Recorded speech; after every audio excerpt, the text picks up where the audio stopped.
Здравствуйте, дорогие гости! Я рада, что вы заглянули на канал Татьянин день. На календаре 23 декабря, а это значит, что отмечается народный праздник День Мины. В церковном календаре это день почтения памяти Мины Красноречивого, Ермогена и Евграфа. Другие названия праздника – Мина, Ермоген, Евграф, оберег от полуночниц.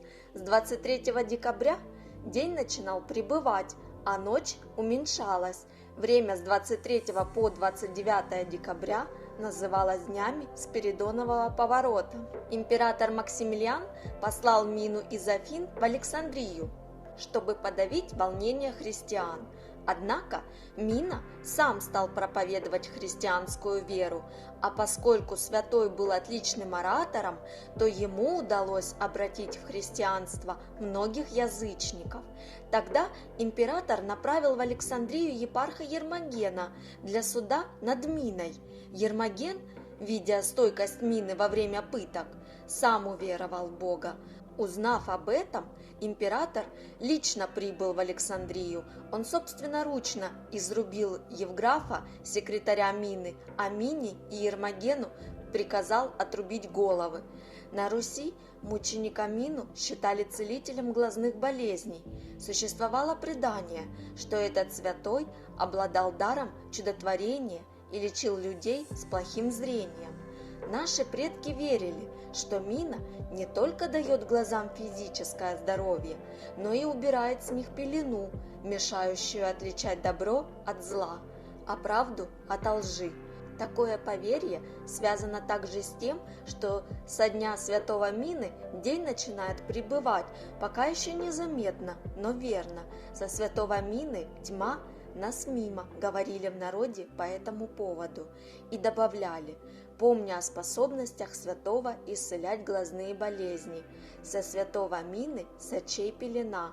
А еще 23 декабря на Руси в семьях, где были маленькие дети, читали заговоры от полуночниц.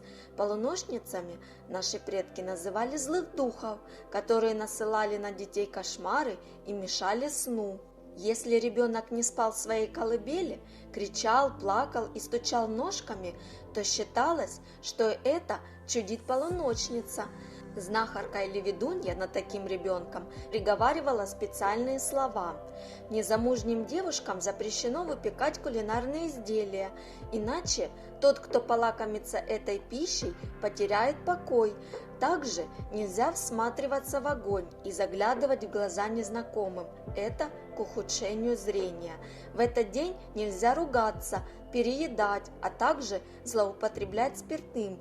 Верилось, что в этот день не стоит давать в долг или брать взаймы, так как это может привести к финансовым проблемам.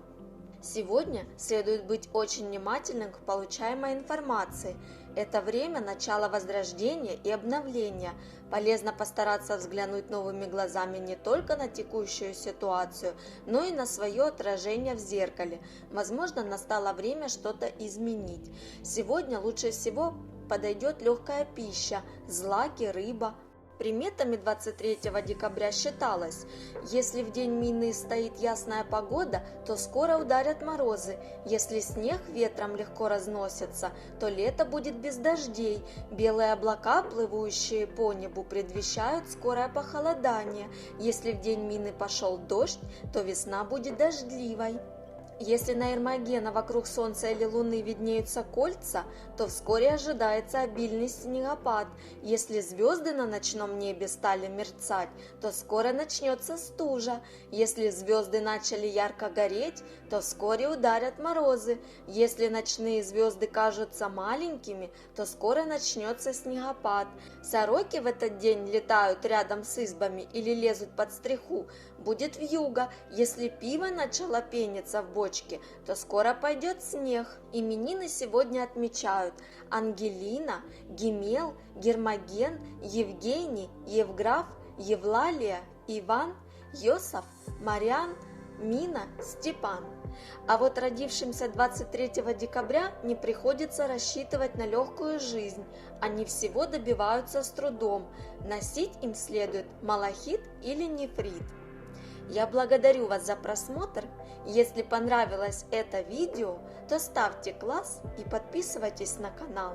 Желаю вам добра и благополучия. До скорой встречи в новых видео.